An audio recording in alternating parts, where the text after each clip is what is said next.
उत्पत्ति 9 का 5 और 6।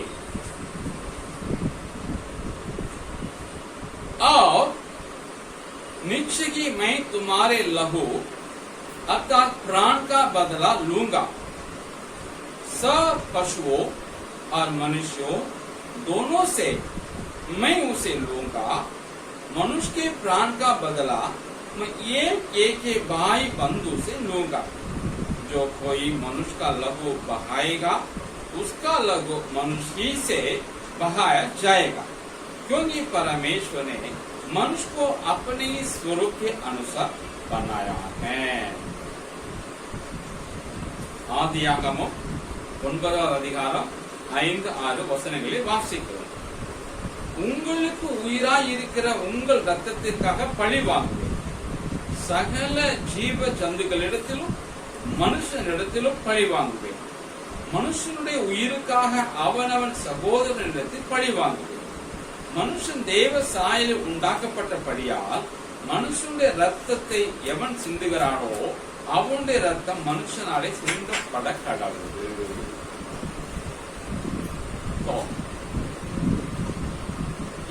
आज हम 3 बातों को देखेंगे।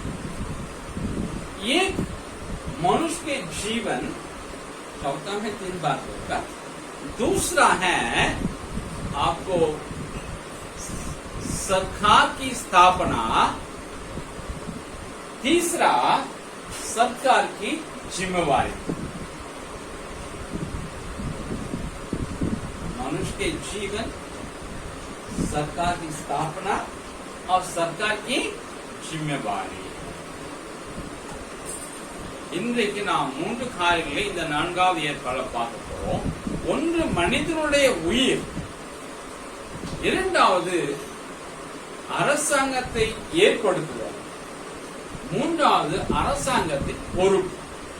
இந்த 3 காரியங்களை நாம் இங்கு பார்க்கிறோம். இந்த 2 வசனம் परमेश्वर के लिए सारे उनके सृष्टियों में, सारे जीव जंतुओं में, पेड़ पौधा में सबसे अनमोल, सबसे कीमती और सबसे पवित्र है मनुष्य का जीवन, अर्थात आपका और मेरा जीवन. ஆண்டுடைய சகல சிருஷ்டிகளிலும், சகல ஜீவ ஜந்துகளிலும், சகல புல் பூண்டுகளிலும் மிகவும் அருமையானது, ஆண்டுடைய பார்வையில ஆண்டவருக்கு மிகவும் அருமையானது, பரிசுத்தமானது, மிகவும் முக்கியமானது என்று சொல்ல போனால் அது மனிதனுடைய ஜீவன் தான், மனிதனுடைய உயிர் தான். நீங்களும் நானும் தான். நம்முடைய ஜீவன், நம்முடைய உயிர் ஆண்டவருக்கு மிகவும் முக்கியமானதாய் இருக்கு. क्योंकि मनुष्य परमेश्वर स्वरूप में बनाया गया है और परमेश्वर के प्रतिनिधित्व वही धरती पे वो करता है. காரணம், மனிதன் தேவ சாயலே உண்டாக்கப்பட்டு இருக்கிறான். மாத்திரமல்ல, அதனால் அவன் தேவனை பிரதிநிதித்துவப்படுத்துகிறான் இந்த பூமியிலே. அதாவது மனிதன் ஆண்டவருக்கு பதிலாக இங்கே இருக்கிறான். दूसरे जीव जंतुओं, दूसरे पेड़ पौधे और कोई दूसरे परमेश्वर की सृष्टि परमेश्वर के ना स्वरूप में है, ना उसका प्रतिनिधित्व करता है. வேற எந்த மனிதனுடைய தேவனுடைய வேற எந்த சிருஷ்டியோ, அத விலங்குகளாய் இருந்தாலும், பறவைகளாய் இருந்தாலும், நீர்வாழ் ஜந்துக்களாய் இருந்தாலும், அல்லது வேற ஆகாயத்தில் உள்ள எந்த ஒரு பொருட்களாய் இருந்தாலும், நட்சத்திரங்களாய் இருந்தாலும், சூரிய சந்திரனாய் இருந்தாலும், அவை ஒன்று கூட தேவசாலை உண்டாக்கப்படவில்லை. ஆகையினால் அவைகள் தேவனை பிரதிநிதித்துவப்படுத்துவதும் இல்லை. इसी कारण परमेश्वर क्या करता है, इंसान का अगर हत्या हो गया है, इंसान का खून को कोई दूसरा इंसान या कोई दूसरा जीव जंतु कर दिया, तो परमेश्वर जिसने इंसान का लहू बहाया, जिस जीव जंतु या पशु ने इंसान को मार दिया, उससे परमेश्वर क्या करेगा? पलटा लेगा, बदला लेगा। ஆகையினால் எந்த மனிதனுடைய ரத்தம் சிந்தப்படுகிறதோ அவனுக்காக சிந்தனை ஒரு மனிதனாய் இருந்தாலும் அல்லது மனிதனுடைய சிந்தனை ஒரு மிருகமாய் இருந்தாலும் ஆண்டவர் அவர்களிடத்திலே பழி வாங்குவார்.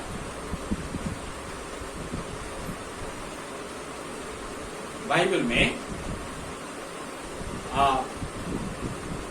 निर्गमन 21 का 12, 13, 14, उसके बाद गिनती के पुस्तक 35 के 16 से लेकर 32, फिर रोमियो के 13 अध्याय का 3, 4, फिर पहला पत्र का दूसरा अध्याय 13 और 14 पढ़ेंगे। वहां पे लिखा हुआ है परमेश्वर खूनी से कैसे बदला लेने वाला है, उसको कैसे मौत की सजा दिया जाएगा, ये बात उसमें लिखा है।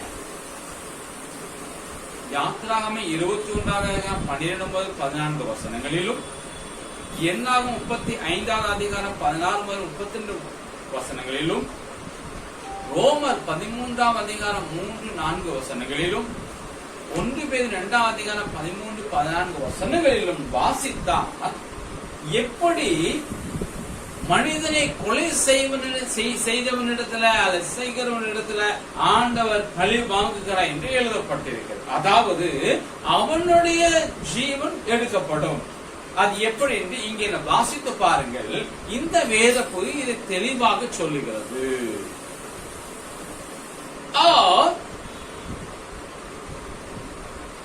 निर्गमन 21 अध्याय का 28 से लेकर 32 तक पढ़ेंगे। कोई जानवर किसी इंसान को मार दिया है तो उस जानवर से भी कैसे लिया जाएगा बदला, परमेश्वर वहां भी लिख करके रखा है. आप पढ़िए, हमारे समय चाहते हैं. யாத்திராகமம் 21 அதிகாரம் 28 முதல் 39 வசனங்களை வாசிச்சா, மிருகமானது ஒரு மிருகம் மனிதனை கொன்று விட்டால் அது எப்படி கொல்ல வேண்டும், ஏன் கொல்ல வேண்டும் என்பதை அங்க ஆண்டவர் தெளிவாக சொல்லி இருக்கிறார். मतलब है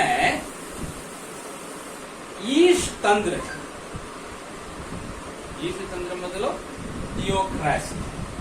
हम लोग किस तंत्र में अभी हैं? किस तंत्र में अभी हैं? लोकतंत्र, प्रजातंत्र, इसके पहले था राजतंत्र. ईश तंत्र में ये प्रावधान है, ये प्रावधान नहीं, ये लिखा हुआ है कैसे बदला लिया जाएगा इंसान के खून के कारण. தியோக்ரசி தமிழ் எனக்கு தெரியல. தியோக்ரசினா தேவனுடைய ஆளுகை உள்ள அந்த ஒரு சிஸ்டத்துல, இப்ப நம்ம இருக்கிற சிஸ்டம் என்னன்னா ஜனநாயகம், இதுக்கு முன்னாடி இந்த ராஜநாயகம், ராஜாவின் ஆளுகை, இப்போது இருக்கிறது மனுஷனே ஆளுகிறா, மக்கள் ஆளுகை சொல்லுவாங்க. மக்கள் ஆளுகை, மக்களாட்சி, அரசாட்சி இதுல இல்ல ராஜாவுடைய ஆட்சியில. ஆனா தேவன் ஆட்சி செய்கிற அந்த ஆட்சியில ஆண்டவர் எழுதி வைத்திருக்கிறார், எப்படி ஒரு மனிதனை இன்னொரு மனிதன் கொண்டு விட்டால் அவனுக்கு மரண தண்டனை கொடுப்பதென்றும், அல்லது ஒரு மிருகம் ஒரு மனிதனை கொண்டு விட்டால் அந்த மிருகத்துக்கு எப்படி மரண தண்டனை கொடுக்க வேண்டும் என்று देव आक्षी थियोक्रेसी का मतलब क्या है? इजराइल देश में राजा लोग आने से पहले न्यायी लोग द्वारा परमेश्वर राज करता था और व्यवस्था मूसा के द्वारा दिया गया था, उसी के द्वारा लोगों को चलाया जाता था. இஸ்ரவேல் தேசத்தில் ராஜாக்கள் வருவதற்கு முன்பாக ஆண்டவர் நியாயாதிபதி மூலமாய் ஆளுகை செய்தார் இஸ்ரவேல் ஜனங்களோட. மோசே மூலமாய் கொடுத்திருந்த அந்த நியாயப்பிரமாணத்தின் மூலமாய் இவர்களை நடத்தினார். இசிக போலते தியோக்ராசி, இதைத்தான் சொல்கிறோம் இறை ஆட்சி என்று சொல்லி. तो आप यहाँ देखते हैं परमेश्वर जहाँ राज करता है वहाँ ये प्रावधान है. தேவன் ஆளுகை செய்கிற அந்த ஆட்சியில மனுஷனுடைய ரத்தத்துக்கா பழிவாங்கல் இருக்கிறது.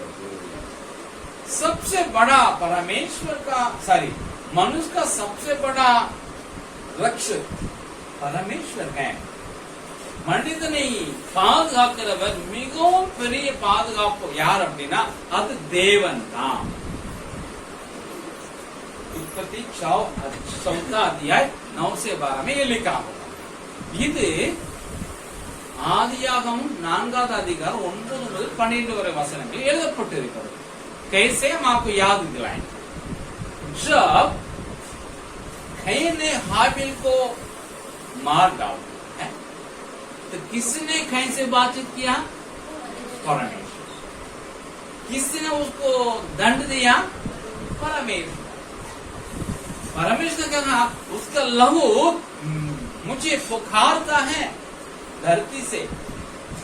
सो परमेश्वर ही मनुष्य के लिए बहुत बड़ा रक्षक है, सुरक्षा वही है. இந்த காரியத்தை ஆதியாகமத்தில் நாம் பார்க்கிறோம். ஆபேலை காயின் கொன்ற பொழுது ஆண்டவர் தான் காயின் பேசுகிறார், எங்கே உன் சகோதரன், ஏன் கொன்றாய்? அவன் தண்டனை அவர் தான் கொடுத்தார். அவர் தான் சொன்ன உன் சகோதரனுடைய ரத்தம் பூமியிலிருந்து என்னை கூப்பிடுகிறது என்று சொல்லி. यही वजह है जो मानवाधिकार जन्मा मसीही देशों में से पश्चिम जगत से जन्मा, क्योंकि वे बाइबल को पढ़े तो मानव अधिकार को समझे, वो सुधरने लगे.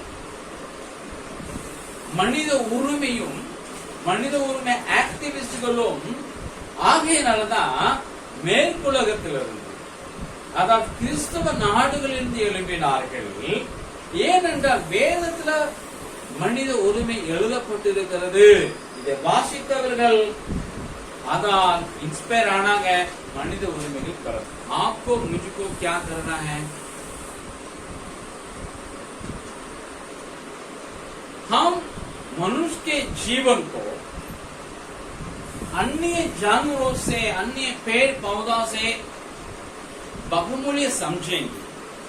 நாம் மனிதன் உயிரை மற்ற மிருகங்கள், பட்சிகள், ஜீவராசிகள், மரம், செடி, கொடிகளை காட்டி வேல்யூ உள்ளவர் என்பதை நாம் மதிப்போம் मनिदने और हम लोग उनका आदर भी करें। जानवर को ना आदर करें, पेड़ पौधा का हम रेस्पेक्ट नहीं करेंगे, लेकिन इंसान को आदर करेंगे। நாம் மனிதனை மதிப்போ மிருகங்களை அல்ல, மர செடி கொடிகளையும் அல்ல।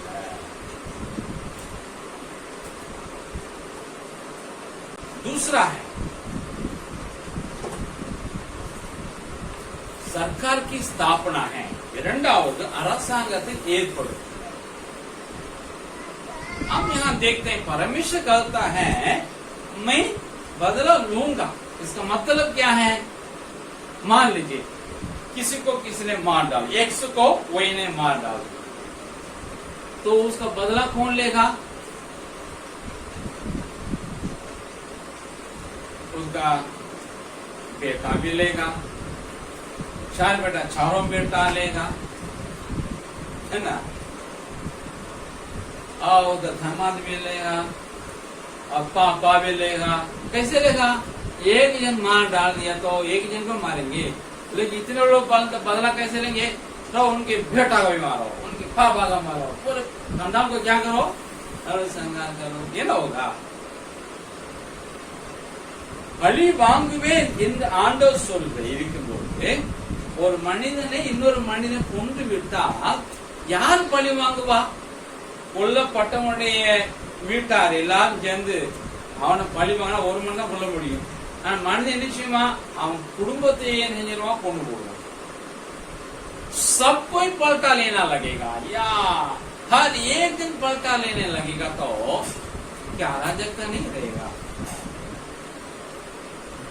अराजकता हो जाएगा, निरंकुश हो जाएगा, सारे समाज निरंकुश हो जाएगा. எல்லா மனிதனும் ஒவ்வொரு மனிதனும் இந்த நான் ரத்தத்துக்கா பழிவாங்கன்னு சொல்லி கிளம்புனா உலகத்தை என்ன நடக்கும், ஒரு கட்டுப்பாடு இருக்காது, சீர்கெட்டு போகும். मतलब ये जो प्रावधान जो है वरुण आने वाले दिन में सरकार की स्थापना का पगले से कल्पना करके देखता है. அதாவது வரும் நாட்கள்ல அரசாங்கம் ஏற்படுத்தப்படுவதை இந்த என்ன சொல்றது மரண தண்டனை கொடுக்க பழிவாங்கல் இந்த ஒரு ஏற்பாடு முன் அறிவிக்கிறது. बाइबल में दानियल दूसरा अध्याय 37 में, फिर रोमियो 13 का 4, इन दोनों पढ़ेंगे आपको एक बात समझ में आता है. इसके बाद परमेश्वर इस वाक्य के बाद आगे जाते दानियल नबूकदनेस्सर का सपना का बताता है, तब बोलता है राजा आप राजाधि राजा हैं, आओ सारे जीव राशि को, सारे मनुष्य को, सारे राजाओं को, सारे देशों को परमेश्वर आपके हाथ में क्या कर दिया है, सौंप दिया है, आपके अधीन कर दिया है. इसका मतलब है परमेश्वर ही किसी को राजा बनाता है, परमेश्वर ही राज्य को स्थापना किया है, परमेश्वर लोगों को राज्य के अधीन में लाता है, सरकार. दानियेल 2:37 ரோமர் 13:4 என்ன சொல்லப்படுகிறது வாசிக்கும் பொழுது ஒன்று புரியுது. தானியேல் சொல்லுகிறான் நேபுகாத்நேச்சாரை பார்த்து அவன் சொப்பனத்தை விளக்க சொல்லும் பொழுது, ராஜாவே நீ மகா பெரியவர், ராஜாக்களையும் ராஜ்யங்களையும் பறவைகளையும் மிருக ஜீவன்களையும் ஆண்டவர் பரலோகத்தின் தேவன் உம்முடைய கையில் ஒப்பு கொடுத்திருக்கிறார் அப்படிங்கிறான். அதுல இருந்து என்ன தெரியுது அப்படின்னா, ஆண்டவர் தான் ராஜாங்கத்தை ஏற்படுத்திருக்கிறார், அரசாங்கத்தை ஏற்படுத்தியிருக்கிறார். ஆண்டவர் தான் மனிதனை அரசாங்கத்தை கீழே வைக்கிறார் பிரஜைகளை தெரிகிறது. और रोमियो में क्या कहता है, पौलो सारे अधिकार परमेश्वर ओर से ये नियुक्त हैं, जो उसका विरोध करता है हमेशा का विरोध करता है. ओके, वो भी इसको करता है. इसका मतलब ये हमेशा के लिए. बाइबल परपेचुएट्स करके अंग्रेजी का मतलब हमेशा के सदैव के लिए इसको परमेश्वर बनाया है. ஆக ரோமர் 13:1-2-3 வாசிக்கும் பொழுது அங்க என்ன எழுதுக்குன்னா, எல்லா அதிகாரமும் தேவனால் ஏற்படுத்தப்பட்டவைகள், தேவனால் என்று ஒரு அதிகாரமும் இல்லை. ஆகையினாலே அதிகாரத்துக்கு எதிர்த்து நிற்கிறவன் தேவனுக்கு எதிர்த்து நிற்கிறான். இங்க வசனம் சொல்லுகிறது, இந்த அரசாங்கத்துக்கு கொடுக்கப்பட்ட அந்த பலன் அதிகாரம் அது என்றென்றைக்கு உள்ளது. மனிதர்களை ஆண்டவர் அரசாங்கத்துக்கு கீழே வைத்திருக்கிறார் என்பதை இங்க வேதம் சொல்லுகிறது. और मान लीजिए मैंने कहा पहले एक एक जन हर एक जन पलटा लेना लगेगा तो वो क्या हो जाएगा, एकदम हद से बाहर हो जाएगा.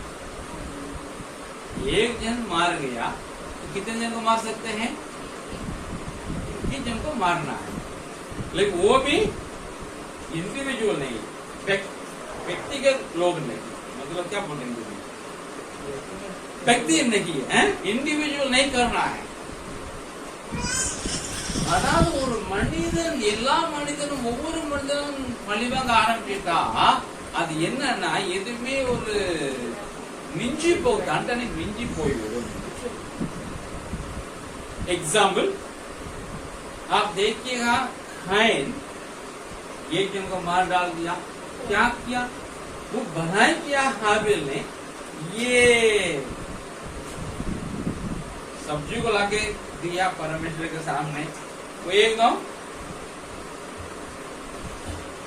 भेड़ को ला के दिया, मोटा ताजा, तो बलि चढ़ाया, पर उसको अंगीकार किया है, इसको अंगीकार नहीं किया है कि इसका क्या है योगी, क्या करे परम को देना इसलिए दान दे, परम उसको अनदेखी कर दिया, लेकिन इनका बेस्ट दिया, मन से दिया, परम को क्या किया, आदर किया, स्वीकार किया। पर उसने गलत अच्छा काम किया, क्या करे उसने दंड दिया, मार दिया। ஆபேல் தன்னுடைய மந்தையில் தலையீற்றிலிருந்து கொடுமையான கொண்டு வந்து கொடுத்தா ஆண்டை அங்கீகரித்தார். அவன் ரத்தம் சிந்தினானே பலி செலுத்தினான். இவனை எதையோ கொண்டு வந்தா, காய்கறி கொண்டு வந்த, ஆக அதை ஏற்றுக்கொள்ளவில்லை ஆண்டவர். இவன் நன்மை செய்ததுனால அவன் கொன்னே போட்டான். இப்போ சரி கிடையாது. दूसरा उसी वंश में आया लामे, उसी अध्याय के लास्ट में अगर 24 और 23 में 4, 28, 23 हम वासिக்கிறேன், हम पढ़ते हैं हिंदी में। और लामेक ने अपनी पत्नियों से कहा, हे आदा और हे सिल्ला मेरी सुनो, हे लेमे की पत्नियों मेरी बात पर कान लगाओ। मैंने एक पुरुष को जो मुझे चोट लगाता था, अर्थात एक जवान को जो मुझे घायल करता था, घात किया है। जब कैन का बदला 7 गुना लिया जाएगा तो लेमे का 77 गुना लिया जाएगा। तमिल वासिக்கிறேன்।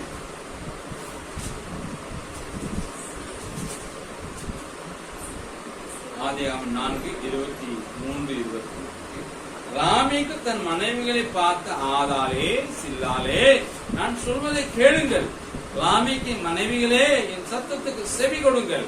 எனக்கு காயம் உண்டாக ஒரு மனுஷனை கொன்றேன், எனக்கு தளம் உண்டாக ஒரு வாலிபனை கொலை செய்தேன். காயினுக்கா 7 பலி சுமருமானா ராமேக்குக்கா 77 பலி சுமரும் என்றார். यहाँ क्या देखते हैं, लामे किसी कारण लड़ाई हुआ है पता नहीं, किसी ने उसको घायल कर दिया, किसी ने उसको चोट पहुंचा दी. ಲಾಮೆಗೆ ಯಾರೋ ಒರ್ತನ್ ಕಾಯ ಪಡ್ತಿ ಬಿಟ್ಟ, ಯಾರೋ ಒರ್ತನ್ ತಲಮು ಉಂಟಾಕಿ ಬಿಟ್ಟ. उसके लिए क्या देना है बदला? उसी को घायल कर दो, उसी को चोट पहुंचा दो. ಇದಕ್ಕೆ என்ன தண்டனை கொடுக்கலாம்? அவனே காயப்படுத்து, அவனுக்கு தलम उंटाके. लेकिन क्या कर दिया, मुझे घायल कर दिया, चोट पामा उसको मार ही डाल दिया. எனக்கு காயம் உண்டாக்கின தலங்குண உண்டாக்கின மனிதனை கொன்றே போட்டேன். यही तो हद से बाहर है. और बोलता है अगर कायन को कोई मार डाले 7 गुना लिया जाएगा बलता, तो हम लामे को कोई अगर मार डाल देगा 77 गुना 77 लोगों को मार डाल दिया जाएगा. ये नियम बना देगा. इसका वंश क्या करेगा, वही करेगा. तो कैसा अराजकता होगा. ये जल प्रलय के पहले का युग है. इसलिए परमेश्वर जल प्रलय के बाद में कहा था नहीं, यहाँ एक राज्य को एक सरकार को स्थापना करना है, उसको अधिकार देंगे, वो इसको करना है, किसी व्यक्ति नहीं करना. समझ में आ रहा? समझ में आ रहा चंदन? ये परमेश्वर करता है. इसका मतलब यही है. बाद में सरकार बना आगे जाके. அதாவது லாமேக் சொல்றான், என்ன ஒருத்த அடிச்சுட்டான்ல அவனை கொன்னே போட்டேன். இப்ப சொல்றான், எவனாவது என்ன கொன்னுட்டா வச்சுக்க, அவன் வீட்டு இருந்து என்ன கொன்னுட்டா வச்சுக்க 7-70 மடங்கு. காயினுக்கா 7 பேரை பழி வாங்கினா எனக்கா 7-70 490 பேர் போடணுங்கிறான். இதுதான் இது என்ன சொல்றது, ஒரு எல்லை இல்லாம போற ஒரு காரியம் மனிதன். ஆகையால் ஆண்டவர்கள் இன்னைக்கு இல்லை, ஒரு அரசாங்கத்தை ஏற்படுத்துவேன், அது என்னோட பிரதிநிதியாக இருக்கும், அதை நான் அதிகாரப்படுத்துவேன், அதுதான் தண்டனை கொடுக்கும் ஒழிய தனி மனிதன் அல்ல.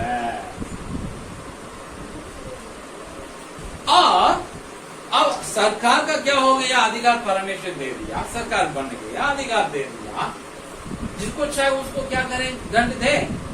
आज वही तो हो रहा है, सरकार जिसको चाहे उसको अंदर धर देता, जिसको चाहता है उसको अंदर घर ही नहीं देता। मतलब नायक है क्या, लोग अंदर हैं, इसमें अच्छे लोग अंदर हैं, बुरे लोग बाहर ही है, अपराधी बाहर है, निरपराधी अंदर ही। इसको आप रोज हम लोग देखते हैं, पेपर में देखते हैं, फिल्म में देखते हैं। ஆண்டவர்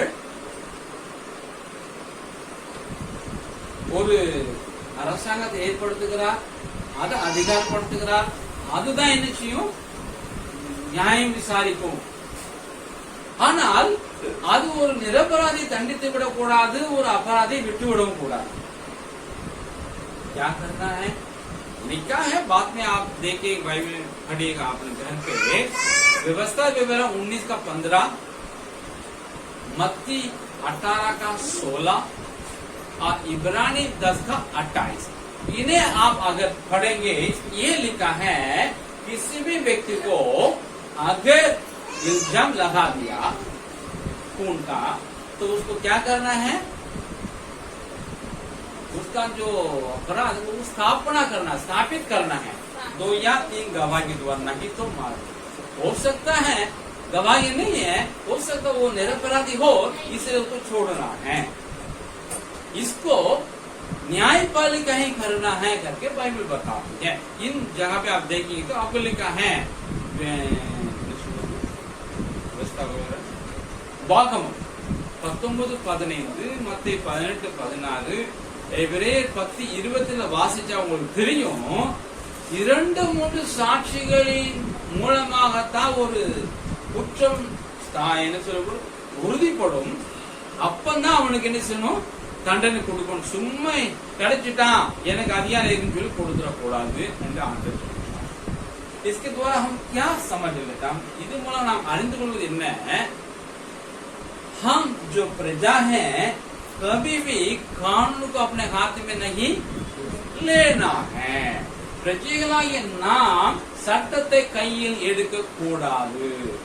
यही तो हो रहा है, यही तो पश्चिम बंगाल में देखिए, पूरे भारत में और बाहर में देखिए, सो लोग अपना हाथ में लेते हैं, परमेश्वर कहता ना करना है, लेकिन हम जो क्रिश्चियन हैं, जो इसको सुनते हैं, इनसे बाइबल बताती है आप कभी कानून को हाथ में ना ले, लेकिन अधिकार का क्या करें, माने, उसका आज्ञाकारी बने, सरकार की बातों को माने, जो कानून उनकी बातों को माने.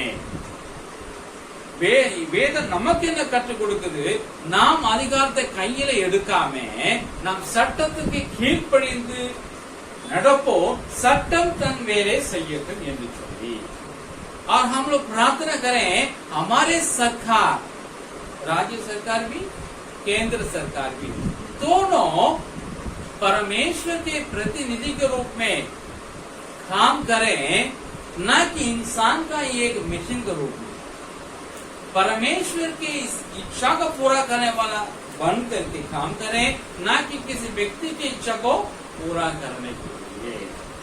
आपको मालूम है पिलातुस ने क्या किया, लोगों की इच्छा को पूरा किया है, अपनी कुर्सी को बचाने के लिए उसने यीशु मसीह के क्रूस में चढ़ा दिया है. यही तो बहुत बड़ा गलत है, वो अपने जो अधिकार है उसको दुष्प्रयोग किया. यीशु ने कहा यदि ऊपर तो ओर से नहीं दिया जाता तो मेरे ऊपर कोई अधिकार नहीं. इसलिए अधिकार में रहने वाले लोग, शासक हो प्रशासक, कोई भी व्यक्ति हो, लोगों को ना खुश करने के लिए, अधिकार को दुष्प्रयोग न करने के लिए, अपनी कुर्सी बचाने के लिए देश में गलत मतलब जो निरपराधियों को दंड न दे, इसके लिए आपको मुझे प्रार्थना करना है. நான் நம்முடைய மாநில அரசாங்கத்துக்காகவும் மத்திய அரசாங்கத்தை ஏன் ஜெபிக்கணும் அப்படின்னா, இவைகள் பிலாத்து எப்படி தன்னுடைய நாற்காலியை காப்பாற்றிக் கொள்வதற்காக இயேசு சிலுவையில் அறைந்தானோ, எப்படி ஜனங்களை பிரியப்படுத்த மனதுள்ளவனாக ஒரு நிரபராதியாகிய நீதிவான இயேசு சிலுவையில் அறைந்தானோ, அப்படி நம்முடைய அரசாங்கங்கள் செய்துவிடக்கூடாது, மந்திரிகள் அதிகாரிகள் செய்துவிடக்கூடாது, ஆளுகள் செய்துவிடக்கூடாது என்பதற்காக நாம் நம்முடைய அரசாங்கங்களுக்காக, அதிகாரிகளுக்காக, மந்திரிகளுக்காக, ஆளுகை செய்கிறவர்களுக்காக நாம் ஜெபிப்போம். सरकार की जिम्मेवारी परमेश्वर की दृष्टि में आपके मेरे जीवन अनमोल है. ஆண்டோடைய பரல் உங்களுடைய என்னுடைய जीवन விலையேறப்பட்டது. दूसरा परमेश्वर की स्थापना किया राज्य को, सरकार को, शासन को. ஆண்டவரே தேவனே அரசாங்கத்தை ஏற்படுத்தி இருக்கிறார், ஆளுகையை ஏற்படுத்தி இருக்கிறார், அதிகாரங்களை ஏற்படுத்தி இருக்கிறார். மூன்றாவது பார்க்க பொழுது அந்த அரசாங்கத்துடைய பொறுப்பு, उस सरकार के क्या जिम्मेवारी है. आप देखिएगा उत्पत्ति 6 का 5 पढ़िएगा, उसके बाद 8 का 21, ஆதியாகமம் 6:5-8:21 ஒரு மன வாசம். पहले पढ़ते हैं 6 का 5 पढ़ते हैं. यहोवा ने देखा कि मनुष्य की बुराई पृथ्वी पर बढ़ गई है, उसके मन के विचार में जो उत्पन्न होता है वह निरंतर बुरा ही होता है. ये 5. 8 के 21 में पढ़ते हैं.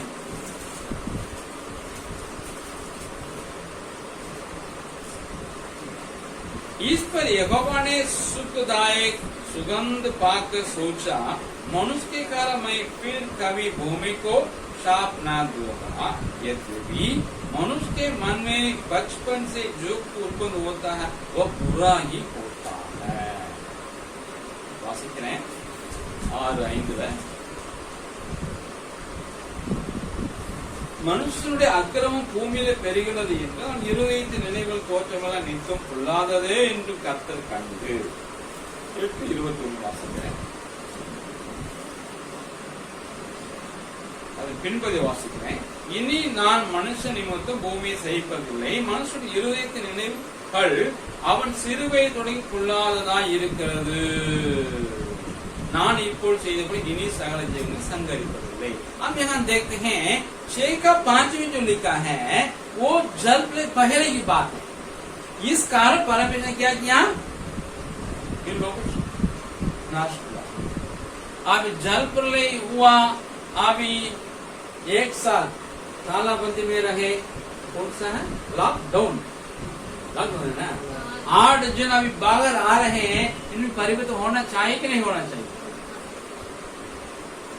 चाहिए ना, लेकिन परिवर्तन हुआ नहीं. टेक्निक में ज्यादा यही अभी भी वैसा ही है. इसका मन का बुराई जो उत्पन्न होता है वो बुरा ही होता है पहले से भी, अभी भी. जिसके हमें नाश किया है, तालाबंदी में रख दिया. 1 साल ये लोग क्या कर दिए, जगह के अंदर है, बाहर आए नहीं, सब सर्वनाश हो गया. अभी बाहर आया है, अभी कोई सीखा नहीं, सबक पाया नहीं, कोई परिवर्तन नहीं.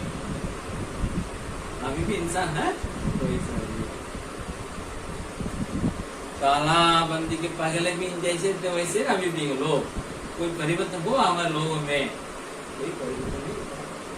முதல்ல பாச்சு ஆண்டு சொல்ல இருதயத்தின் நினைவு தோற்றமெல்லாம் சிறுவையை தொடங்கி எப்படி இருக்குது பொல்லாத இருக்குன்னு சொன்னாரு. அது நிமித்தம் ஜலப்பலை வந்து அழிஞ்சு போச்சு. இப்போ 1 வருஷம் லாக்டவுனுக்கு அப்புறம் வெளியே 8 பேர் வராங்க. இவ்வளவு பேர் சித்து போனதுக்கு அப்புறம் இவனுக்கு அறிவு வரணும் வேண்டாம். ஆண்டு அவன் நினைவு இருதயத்தின் நினைவு தோற்றமெல்லாம் பொல்லாததா இருக்குமா போயிடும். No change. तब क्या करें, इसमें कोई परिवर्तन हो नहीं रहा. इसको अधिकार देंगे क्या हो जाएगा, हद से बाहर हो जाएगा. इसलिए हमको स्थापना करना है सरकार को. वो क्या करना है, इंसान को कंट्रोल करना है. இப்பொழுது ஆண்டவர் இவன் இப்படி விட்டுட்டேன் அப்படின்னா, இவங்க சட்டத்தை கொடுத்துட்டேன் அப்படின்னா என்ன செய்வான், எல்லை மீறி போயிடுவான். ஆகையினால ஒரு அரசாங்கத்தை ஏற்படுத்தி அது என்ன செய்யும், இது பெருகாதபடிக்கு தடை செய்ய வேண்டும். अब यही मकसद है. आप यहाँ देखते हैं 6 का 1, 2, 3 में अगर पढ़ेंगे वहां लिखा है परमेश्वर के मनुष्य के पुत्र के साथ क्या कर दिया है, विवाह कर दिया. जबकि परमेश्वर का बीज मानव बीज में क्या नहीं होना चाहिए, मिलना नहीं चाहिए. उसका ही परिणाम है दानव. उसमें लिखा मनुष्य होना चाहिए, मनुष्य उत्पन्न होगा. परमेश्वर के लोगों से लोग उत्पन्न होंगे, लेकिन दोनों क्रॉस होगा कि क्या हो जाएगा, दोनों का हाइब्रिड है ना इधर का है ना उधर का. वो ना मानव रहेगा ना ईश्वर. दोनों के बीच में क्या है, दानव. इंसान 6 फुट का होगा तो 9 फुट का होगा, 10 फुट का. कैसा रहेगा? इनने एक दूसरे प्यार करेगा, ये दाना किससे प्यार करेगा, अपने लोग खाएगा ना.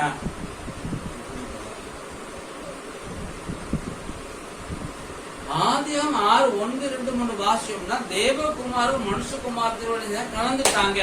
அதன் விளைவாக ராட்சத பூமியில பிறந்தாங்க. சோ தேவ வித்தும் மனுஷ வித்தும் சேரக்கூடாது, தேவ பிள்ளைகள் உலக பிள்ளைகளோடு சேரக்கூடாது, ஐக்கியம் கொண்டு அவங்க ஒன்றாகி விட்டார்கள் என்றால் அதனுடைய விளைவு என்னாகும், பயங்கர மோசமாயிருக்கும். परमेश्वर लोग और संसार के लोगों के बीच में क्या होना चाहिए, दोस्ती होना चाहिए, लेकिन संगति नहीं होना चाहिए, उठा बैठी नहीं होना चाहिए, लेन देन ऐसा नहीं होना चाहिए. ऐसा होगा तो क्या होगा, इनका व्यवहार में बहुत बड़ा परिवर्तन होगा जो समाज को सत्यानाश करेगा. दुनिया में क्या हो गया, बॉलीवुड देखिए ना, बहुत क्रिश्चियन लोग क्या करते हैं, एक्ट करने के लिए आ गए, म्यूजिक के लिए आ गए, लोग बहुत फेमस हो गए, लेकिन उनके द्वारा सर्वनाश हो रहा है समाज में. இன்னைக்கு பாலிவுட்டையும் பாலிவுட்ல என்ன நடக்குது அப்படின்னா, கிறிஸ்தவங்க இசையமைப்பாக மாறிட்டாங்க, நடிகளா மாறிட்டாங்க. இன்னைக்கு அவங்க பேர் போலாம் என்ன ஆச்சு, இவங்க மூலமா தேசம் அழிந்து கொண்டிருக்கிறது, நாசமாய் கொண்டிருக்கிறது. सो इसको करना है, इसको कंट्रोल सरकार को करना है. सरकार इस प्रकार गलत काम ना होने के लिए कंट्रोल करना है. सबोपदेश 12:14, रोमियो 14:12 पढ़िएगा. प्रसंगी 12:14, रोमर 14:12 वासी.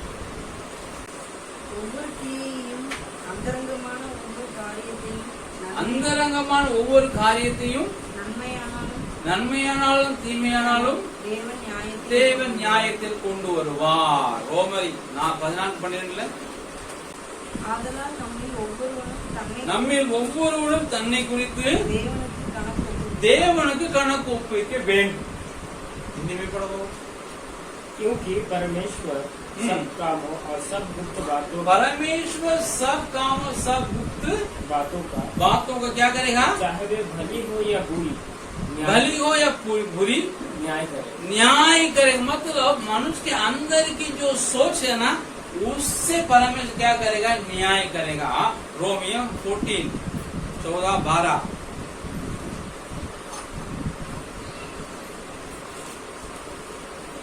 इसलिए हम में से हर एक परमेश्वर का अपना अपना परमेश्वर का अपना अपना लेखा दे. मतलब है मनु जो कुछ करता है ना, उसके पीछे क्या होगा, एक योजना होगा, पर्पस होगा, मकसद होगा. மனிதன் ஒவ்வொரு காலத்துக்கு பின்னாடி ஒரு நோக்கம் இருக்கும். बाहर में किसे दिखेगा भलाई, लेकिन अंदर क्या है, वही बुराई. வெளியே நன்மை போல தெரியும், உள்ளுக்குள்ள அவனுடைய நோக்கம் வித்தியாசமா இருக்கும். परमेश्वर ऐसे जो सोच है, विचार है, जो मनुष्य के हृदय से बचपन से उत्पन्न हो रहा है, इसी का परमेश्वर न्याय करेगा. மனிதனுடைய இருதயத்தின் தோற்றங்களை குறித்து ஆண்டவர் நியாயம் விசாரிக்க போகிறார். ஆகையினாலே இவைகளை நாம் என்ன செய்ய வேண்டும், இவைகளை அரசாங்கம் कंट्रोल பண்ணா எப்படி பண்ணும். एक चीज है, बुराई के लिए बढ़ावा सरकार नहीं देना चाहिए. தீமைகள் பெருகாதபடி அரசாங்கம் என்ன செய்யணும், செய்ய வேண்டும். उदाहरण के लिए कानून बना दिया सिगरेट नहीं पीना है. सिगरेट पीने से क्या होता है, कैंसर होता, लिखा है ना, तंबाकू इसमें लिखा है, इसको सेवन करने से क्या होता है, कैंसर होता है. शराब नहीं पीना है, शराब से क्या होता है, उजड़ जाता है. कुड़ी पड़कम कुड़िये कड़ुक्कुम, कुड़िये कड़ुक्कुम, कोई पिड़ते என்ன செய்யும், कैंसर उंडाकुम. இதெல்லாம் ये सब तो आप बुराई है, लेकिन सरकार क्या बुराई को कंट्रोल करता है, सबको बढ़ाया देता है. அரசாங்கங்கள் இந்த தீமைகளை கட்டுப்படுத்துவதில்லை, அது மேற்கொண்டு வளர விடுகிறது, பெருகுகிறது. ऐसा बहुत है. ये रेड लाइट एरिया है दुनिया देश में, उसको रोकना चाहिए, लेकिन सरकार उसका लाइसेंस दे दिया, करो சிவப்பூர் பகுதியில லைசன்ஸ் கொடுத்து அரசாங்கம் அது ஒரு ப்ரொஃபஷனா வச்சிருக்கு, அது கண்ட்ரோல் பண்றது கிடையாது. सिनिक में क्या होता है, जितना होता है बुराई होती है, 99% बुराई होती है. उसके लिए best actor, best actress, best director, best बहुत कुछ बेस्ट देता है. कैसे होगा कंट्रोल, बढ़ता ही जाएगा. विजुअल मीडिया पाकुறோம், சினிமா உலகம், திரையுலகம், என்னென்ன உலகம் இருக்குது, இதெல்லாம் உலகத்தை கெடுக்குது, நாசம் பண்ணுது. இதை எந்த அரசாங்கம் கட்டுப்படுத்துது, அவங்க சிறந்த நடிகை, சிறந்த டைரக்டர் கொடுத்து பெருகு செய்யறாங்க ஒழிய கம்மியாகுது. सो सरकार का ये काम है कि कंट्रोल करे, लेकिन नहीं कर रहा. அரசாங்கம் இதை कंट्रोल பண்ணணும், ஆனா பண்ணுகிறது இல்லை. तीसरा हम देखते हैं उत्पत्ति 6 का 11, 12, 13 पढ़ेगा. आदि 11 पढ़ेंगे. वहां लिखा है उस समय पृथ्वी और परमेश्वर की दृष्टि में बिगड़ गई, पृथ्वी परमेश्वर की दृष्टि में बिगड़ गई थी और उपद्रव से भर गई थी, और परमेश्वर ने पृथ्वी पर जो दृष्टि की, परमेश्वर ने दृष्टि की तो क्या देखा कि वो बिगड़ी हुई थी. क्योंकि सब प्राणियों ने, सब प्राणी अपना अपना मार्ग, पृथ्वी पर अपना अपना चाल चलन बिगाड़, मात्र सारे प्राणियां परमे தேவன் பூமியை பார்த்தா இதோ அது கொடுமையினால் நிறைந்தது, கொடுமையினால் இருந்தது. பூமி தேவன் முன்பாக சீர்கெட்டதாய் இருந்தது. தேவன் பூமியை பார்த்தால் சகல மாம்சமான யாவரும் தங்கள் வழிகளை கெடுத்துக் கொண்டிருந்தார்கள். இதுதான் ஆதியாகமத்துல 6வது அதிகாரம் 10, 11, 12 இருக்குது. इसका मतलब है इसी वजह परमेश्वर उसको नाश किया. वायलेंस, इंग्लिश का मतलब वायलेंस. जो हिंदी अनुवाद में क्या लिखा है, बिगड़ा हुआ लिखा है, बिगड़ा. तमिल में लिखा है, तमिल है पुडुमई. पुडुमई वायलेंट, इन दोनों का क्या है ना, कोई कानून व्यवस्था नहीं, अव्यवस्थित. मतलब व्यवस्था है लेकिन कोई कानून व्यवस्था को पालन करने के लिए तैयार. சட்டங்கள் இருக்குது, அதை கை கொள்ளாத ஒரு நிலைக்கு தான் கொடுமைங்கிறது வேதத்துடைய டெர்மினாலஜி. சட்டம் இருந்து மனிதன் கை கொள்ளாமல் போனா அதுதான் கொடுமை, वायलेंट. अगर इंसान कानून को उसने धज्जियां उड़ाएगा, उसको बाइबल बताती है वायलेंस है. क्या वायलेंस, वायलेंस ठीक.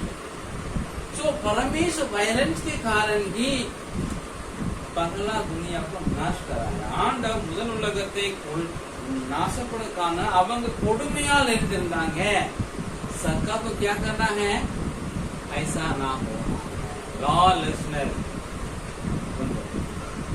लॉलेसनेस मतलब व्यवस्था को क्या करना है, पालन लोग करना है. वायलेंस, लॉलेस का मतलब क्या है? लॉ क्या है?